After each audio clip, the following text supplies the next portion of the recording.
నా హ్మ్. పేరు రోజ్‌మేరీ. అయితే నాకు హెల్త్ ఇష్యూస్ ఉన్నాయండి. హ్మ్. ఫస్ట్ ఆఫ్ ఆల్ ఏమైందంటే ప్రేయర్ 10:30కి స్టార్ట్ అయింది. హ్మ్. 10:30కి స్టార్ట్ అయితే 3 సాంగ్స్ పాడుకున్నాం. హ్మ్. ఎవ్రీ టైమ్ నేను సండే స్కూల్ టీచర్‌ని. హ్మ్. అంటే ఈ వీక్ అంటే మంత్‌లో 1 టైమ్ అట్లా వెళ్తాను. ఇక్కడ హ్మ్. హైదరాబాద్‌లో సండే స్కూల్ తీసుకుంటాను. యాస్ మైక్ వెల్ యాస్ దగ్గర. అక్కడ హ్మ్. హ్మ్. సల్క్లాపూర్‌లో గూడా సండే స్కూల్ తీసుకుంటా. అక్కడ హ్మ్. ఆన్‌లైన్ తీసుకుంటానెప్పుడు. హ్మ్. అక్కడైతే ఆన్‌లైన్ తీసుకుంటా. ఈ వీక్ అంటే మంత్‌లో 1 టైమ్ అక్కడికి వెళ్తాను నేను. హ్మ్. కొంచెం హెల్త్ ఇష్యూస్ ఉన్నాయి నాకు. హ్మ్. నర్వ్స్ ప్రాబ్లమ్ ఉండబట్టి నేను అక్కడికి ఎక్కువ వెళ్ళలేను. ఓకే.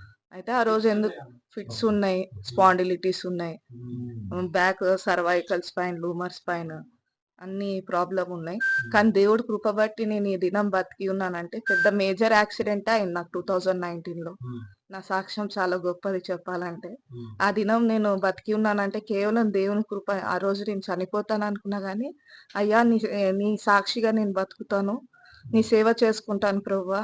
నన్ను గాని ఈ దినము నువ్వు సజీవ రెక్కల కింద రక్షిస్తే నీ సేవ చేసుకుంటాను తండ్రి అని దేవుడి సన్నిధిలో ఆ హ్మ్. దినం హైవే మీద బాలనగర్ హైవే మీద నేను దేవుడి సన్నిధిలో హ్మ్. ప్రమాణం చేసుకున్నా. హ్మ్. తీర్మానం చేసుకున్నా. ఆ తీర్మానం ఈ దినము దేవుడి సన్నిధిలో నిలబడింది.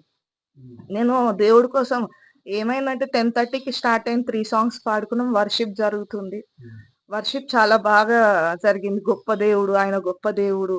తర్వాత యేసు నామమున దా యాక్ట్స్ అపోస్తుల కార్యంలో మూడో అధ్యాయంలో దేవుడు సెలవిస్తున్నాడు గదా! హ్మ్. ఆ వాక్యం తీసుకున్నాడాయన. హ్మ్. తీసుకొని చెప్తుంటే నజరేయుడు నా వెండి బంగారములు మా యొద్ద లేవు గానీ నజరేయుడు యేసు నామమున లేసి నడవమని చెప్పమనంగా ఆ వాక్యం అయిపోతుంది. ఇంకా మీరు వెంటనే వాళ్ళొచ్చి బయటకు రారా అని vulgar words. They used very vulgar words and blunt words. Hmm. Already they took the sticks పెద్ద హ్మ్. పెద్ద స్టిక్స్ తీసుకొనొచ్చారు. హ్మ్. అప్పుడే నాకు అర్థమైపోయింది. ఓకే. హ్మ్. దే ఆర్ గెట్ రెడీ అంటే మమ్మల్ని కొట్టడానికే వాళ్ళొచ్చారు. హ్మ్. కానీ వాళ్ళెవరో మాకు తెలియదండి. హ్మ్. మాకెవ్వరు వాళ్ళంటే ముఖ పరిచయాలు మాకు లేవు. హ్మ్. మా అంకుల్ అక్కడ పరిచర్య చేయడం 18 సంవత్సరాలయింది. హ్మ్. ఒక్క ఆత్మతో స్టార్ట్ అయిందండి హ్మ్. పరిచర్య. హ్మ్. ఆ ఒక్క ఆత్మతో స్టార్ట్ అయిన పరిచర్య ఇప్పుడు 20 మంది వరకయ్యారు. హ్మ్. మళ్ళీ నిన్ను కొడితే ఇప్పుడు వాళ్ళు స్టార్ట్ చేసిందేందంటే, "నువ్వు బయటకు రారా! హ్మ్. నువ్వు బయటకొస్తే నిన్ను గాని చంపితే హ్మ్. బయటకి ఇంకొకడొచ్చి ఈ ఊరిలో హ్మ్, సేవ చేయడు. క్రిస్టియానిటీ అనే హ్మ్. సేవ చేయడానికి ఎవడు రాడు" హ్మ్. అని అన్నారు. హ్మ్. అయితే భయమేసింది అప్పటికి. హ్మ్. కొంచెం భయమనేది ఉంటది. అవును. భయమనేదుంది. అయితే "ఎళ్ళొద్దు డేవిడ్ ఎళ్ళొద్దు" అని చెప్పాను. సంఘస్థులు బయటికెళ్ళి వాళ్ళనెంతో కంట్రోల్ చేశారు. హ్మ్. కంట్రోల్ చేసినా వాళ్ళు కంట్రోల్ అవ్వలేదు. మమ్మల్ని ఆయనను బయటకు లాగారు. హ్మ్. షర్ట్ చింపేశారు. మొత్తం హ్మ్. కొట్టారు. బాగా కొట్టారు. హ్మ్. కొట్టి కొట్టకముందే కొంచెం మీరు ఆ వీడియో ఉంది కదా! అవును. ఆ వీడియో కంటే ఇంకా చాలా భయంకరంగా హింసించారండి. ఒక ఆడపిల్లని కూడా చూడలే. హ్మ్. ఎంత అంటే హ్మ్. దేవుడి కోసం ఈ దెబ్బలు తిన్నందుకు నేనేం బాధపడట్లే. హ్మ్. ఇది గొప్ప ధన్యత దేవుడి ఆమేన్. సన్నిధిలో హ్మ్. చెప్పాలంటే గొప్ప ధన్యత. ఈ ధన్యత మా ఇద్దరికి చిన్న వయసులో వచ్చిందంటే చాలా మంది ఇంతకంటే బహు ఘోరంగా గాయపడిన వాళ్ళుంటారు. కానీ దేవుడు ఆ దినమున నాకు చాలా భయమేసింది. ప్రభువా! బతికున్న నీ కొరకే, చనిపోయిన నీ కొరకే, బాప్తిసం నాడు ఏదైతే తీర్మానం చేసుకున్నామో, నేను నా భర్త ఈనాడు అడుక్కుంటున్నాను తండ్రి. నీ చిత్తమైతే నన్ను, నా భర్తను సజీవ రెక్కల కింద రక్షించండని ఆమేన్. 91 కీర్తన చదువుకున్నా. ఆయన పులిపీఠం దగ్గర నుంచొని ప్రార్థన చేశా. హ్మ్. మా సండే స్కూల్ పిల్లలు కూడా అండి, హ్మ్. చిన్న పిల్లలండి. నమ్ముతారో నమ్మరో. హ్మ్. చిన్న పిల్లలు. హ్మ్. వాళ్ళు కూడా 91 స్లామ్స్ చదివారు. చదివి ప్రార్థన చేసుకుంటుంటే వాళ్ళు జై శ్రీరామ్, జై శ్రీరామ్ అని ఎంత గట్టిగా నినాదాలు చేసుకుంటూ అంత చేసినప్పటికిని మా పిల్లలండి, పిల్లలు నిజంగా మనం అంటాము. చిన్న పిల్లలు బైబిల్‌లో మనకు సామెతల్లో చాలా హ్మ్. చెప్తారు. హ్మ్. ఏందంటే వర్సెస్ ఉంటాయి కదా! హ్మ్. దేవుడిలో పెంచాలని. అవును. వాళ్ళు 91 కీర్తన అంటే చిన్న పిల్లల ప్రార్థన దేవుడు హ్మ్. అంగీకరిస్తాడని. ఆయన చిన్న పిల్లల మనవి ఆలకించాడు. ఎంత పెద్ద గన్నేట్ స్టోన్స్ తీసుకొచ్చి స్కూటీ మీద ఏసేసారండి. హ్మ్. వీడియో మీరు చూసారు కదా! హ్మ్. ఆ వీడియో అవుతుండంగా మేమెళ్ళిపోతాం అన్నాం. హ్మ్. ఆ వీడియో మీరు చూసారు ట్రోల్ అయింది. ఆ వీడియో అయిపోతుండంగా, సరే అండి మేమెళ్ళిపోతాం. మీకు డిస్టర్బెన్స్ ఉండదు. మేమెళ్ళిపోతాం అన్నప్పుడు మా స్కూటీ ఉంది. హ్మ్. That is the only memory of our uncle. హ్మ్. చిన్నప్పటి నుంచి మమ్మల్ని ఎత్తుకొని పెంచారు. హ్మ్. His father memory. ఆయన పరిచర్య కోసమే వాడేవాళ్ళండి. దేనికోసం వాడేవాళ్ళు కాదు. తన సొంత ప్రయోగానికి కూడా వాడేవాళ్ళు కాదాయన. ఓన్లీ పరిచర్య కోసమే వాడేవాళ్ళు. ఆయన ఒక్క మెమోరీ లేకుండా మాకు చేశారు. చాలా బాధాకరం అంటే టోటల్‌గా డ్యామేజ్ అయిందది? టోటల్లీ డ్యామేజ్డ్ అండి. Totally damaged. ఓకే. గన్నేట్ స్టోన్స్‌తో తీసి పడేసి దాని మీద నీ పరిస్థితి కూడా ఇదే చేస్తాను. నీ పరిస్థితి కూడా ఇప్పుడు ఇదే అంటే, మళ్ళీ నా భర్తని నేను రక్షించుకోవాలి గదండీ! నేను పెళ్లినాటి ప్రమాణాలు నేను మర్చిపోలేదు. నా వ్యాధిలో నాకు తోడున్నాడు. నన్నెప్పుడు నాకు రోగమొచ్చినా, నాకు బాధ కలిగినా నేనాడు నా భర్త నన్ను వదలలేదు. ఆ ప్రమాణం నేను గుర్తుపెట్టుకొని నా భర్తని నేను రక్షించుకోవాలి. అదే నాకు దేవుడిచ్చిన నాకు నేర్పిన పాఠం. చిన్నతనం నుండి నాకు ఆత్మీయ తండ్రి నాకేం నేర్పిచ్చారో నేను అదే నేర్చుకున్నాను. అదే చేశాను. నా భర్తని నేను రక్షించుకోగలిగాను. అదే విధంగా ప్రభు నామానికి ధన్యత. నాకు ఈ వయసులో ప్రభువా, ఈ చిన్న ఏజ్‌లో ఇంత గొప్ప ధన్యత ఇచ్చావు. కానీ మేము గన్నేట్ రాళ్ళతో కొడుతున్నారు, కర్రలతో కొడుతున్నారు. అది తగలరాని చోట తగిలి ఏమైనా అయ్యుంటే కానీ కర్రలతో కొడుతున్నారు. తర్వాత వెళ్ళిపోతున్నామండి అట్లనే. బండి పాడు చేశారు. ఇంకొక అన్న మహేష్ అన్న ఉన్నారు. ఆయన బండి మీద వస్తున్నాము. ఆయన బండి మీద వస్తుంటే బైబుల్ బ్యాగ్, మనకు హెబ్రోన్‌కి బైబుల్ బ్యాగ్ ఉంటది. దాంట్లో ఫోను, బైబుల్స్ పెట్టుకొని వెళ్తుంటే బైబుల్ బ్యాగ్ ఇట్లా లాగేస్తుంటే ఇటు సైడ్ నుంచి ఒకళ్ళు వెనకాల నుంచి అయితే ఇట్లా కొడుతున్నారంట అండి. ఈయననైతే పట్టి లాగి కొడుతున్నారు డొక్కల్లో. అక్కడిక్కడ మస్తు ఎట్లా కొట్టారంటే, "నువ్వు చచ్చిపోవాలిరా, నువ్వు చచ్చిపోవాలంటే" ఎట్లా అంటే చంపడానికి రెడీ అయ్యి వచ్చినోళ్ళు ఏం చేస్తారండి? నువ్వు చచ్చిపోవాలి, ఇంకొకడొచ్చి ఇక్కడ సేవ చెయ్యొద్దు. మా ఊర్లో మీరు హిందువులందరినీ క్రిస్టియన్‌గా మారుస్తున్నారు అని ఆ వర్డ్ ఒక్కటి అన్నారండి. హిందువులందరూ క్రిస్టియన్‌గా మారిపోతున్నారంటే, మేము మారుస్తామండి. ఒక తాగుబోతోడిని మనం మార్చగలుగుతామా అండి? మారయ్యా, మారయ్య అంటే మారగలుగుతాడా? మారలేడు గదా! వాళ్ళ దేవుడే మారవాలి వాళ్ళని. వాళ్ళు మారారు. వాళ్ళ జీవితాలు మారాయి. వాళ్ళు నిజ దేవుడెవరో తెలుసుకున్నారు. మేమేం బలవంతం చేసింది లేదు వాళ్ళ ఇంటికెళ్ళి. వాళ్ళే ఇష్టపూర్వకంగా దేవుడిని నమ్ముకున్నారు.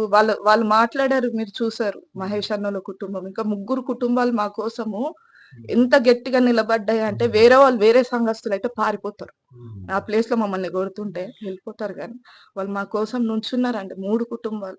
బైక్ మీద ఎళ్తుంటే అండి ఘనేట్రాలు తీసుకొని ఇసిరేసి జై శ్రీరామ్, జై శ్రీరామ్ అంటే నేనిట్లా చున్నీ అడ్డం పెట్టిన. చున్నీ అడ్డం కుంకుమ ఇట్లా పెట్టడానికొస్తే చున్నీ అడ్డం పెట్టిన మా హస్బెండ్‌కి నాకు. "నువ్వు చున్నీ అడ్డం పెడతావా" అని ఈ చేతికి ఇట్లా కొట్టారండి. చేతులకి ఇట్లా కొట్టారు. నా హెల్త్ ఇష్యూ వాళ్ళకి తెలీదు. ఓకే. మనమేం అనలేం వాళ్ళని. మళ్ళీ వాళ్ళకి అది మనమేం అనలేము. వాళ్ళకి తోచింది వాళ్ళు చేశారు. కానీ ఎళ్ళే టైంలో గూడా గన్నేట్ రాయి తీసుకొని అన్న పడిపోయాడు. బండి నడుపుతూ అన్న పడిపోయాడు. ఈయనకు దెబ్బలు బాగా కొట్టారండి. కర్ర తీసుకొచ్చారు. ఈయననైతే బాగా చిత్రహింసలు చేశారు. తలకి ఇక్కడ గన్నేట్ రాయి తీసుకొని ఇప్పుడు పల్లెటూరుల్లో ఏం చేస్తారంటే పిట్టగోడలు మనకి గోడలు ఇట్లా పెట్టుకుంటా ఆ రాయి తీసుకొని ఇక్కడ కొడితే ఏమైనా ఉంటదా అండి? కానీ దేవుని కృప బట్టి చిన్న మెదడు ఏమైనా తగులితే మనిషి అక్కడే కొలాప్స్. కానీ దేవుడు కృప అండి. ఆ దినం దేవుడు నా భర్తని ఎట్లా రక్షించాడంటే నిజంగా దేవుడు చేసిన గొప్ప మిరాకిల్ అది.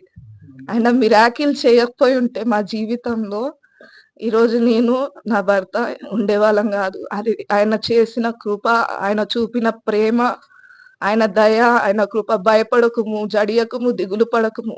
నేను నీకు తోడై ఉన్నానని యెషయా 41:10 సెలవిస్తున్నాడు ఆయన. ఎప్పుడు నాకు అనారోగ్యం కలిగిన, ఎప్పుడు భయం కలిగిన నేను ఏ వాక్యం చెప్పుకుంటా? అయ్యా భయపడొద్దన్నావు, అయ్యా దిగులు పడొద్దన్నావు, జడియొద్దన్నావు. నన్ను నా భర్తను ఈ ఊరిలో నుండి రక్షించు ప్రభువా. బండి మించి పడేస్తే నేను ఇటు ఒక పక్క పడ్డా, ఆయన ఒక పక్క పడ్డాడు.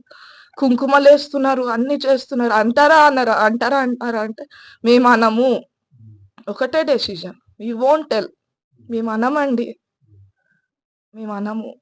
అనమన్నా సరే కొడతానే ఉన్నారు, చేస్తానే ఉన్నారు. కానీ ఒకటి చిన్నదండి. ఆడపిల్లలకి రెస్పెక్ట్ ఇయ్యండండి కొంచెం సొసైటీలో. ఆడపిల్లలకి సొసైటీలో రెస్పెక్ట్ లేకపోతే ఎట్లా అండి? As a girl I am asking don't I'm a girl అంటే ఒక ఆడపిల్ల తల్లితో సమానం, అక్కతో సమానం, చెల్లెలతో సమానం. ఎట్లా కొట్టబుద్ధి అవుతుందండి మీకు? దేవుడు కృప బట్టి నేను తన్నులు తినడానికైనా రెడీ, చనిపోవడానికైనా రెడీ, నేను నా భర్త. కానీ ఆ ఊరిలో మాత్రం సేవ ఖచ్చితంగా చేసి తీరుతాం. ఖచ్చితంగా సేవ చేసి మాత్రం తీరుతాం. ఇది మా అంకుల్ కోరిక. అక్కడ సంఘాన్ని కూడా మేము స్థాపిస్తాం. అక్కడ మందిరం ఇప్పుడు ఏమంటున్నారంటే, మీరు వేరే దగ్గరికి వెళ్ళి, వేరే చర్చికి వెళ్ళి వాళ్ళని పిలిచి, మా చర్చ్కి అటెండ్ అవుతారు కదా, వాళ్ళని 3 కుటుంబాలను పిలిచి మీరు వేరే దగ్గరికి వెళ్ళి ప్రార్థనలు చేసుకొని రండి, కానీ ఈ ఇంట్లో మాత్రం ప్రార్థనలు జరగద్దు. ఆ ఇంట్లో ప్రార్థనలు జరగద్దు. ఇది ఎక్కడండి? వాళ్ళు పుట్టి పెరిగిన ఊరు అదే. అట్లా ఎట్లా అండి? Unity, there is no unity. కానీ దేవుడి కృప అండి. ఇది ఏ నాధాన్యత నాకైతే ఆ రోజు మేమేం చేయాలో అర్థం కాక లాస్ట్ అక్కడి నుంచి బయటపడ్డాము. తర్వాత వచ్చేటప్పుడు కూడా ఒక అతను ఇంత పెద్ద స్టోన్ ఎత్తి ఇంకా మేము ముందుకు వచ్చేసాము. కాలువలోంచి వచ్చాము అక్కడి నుంచి.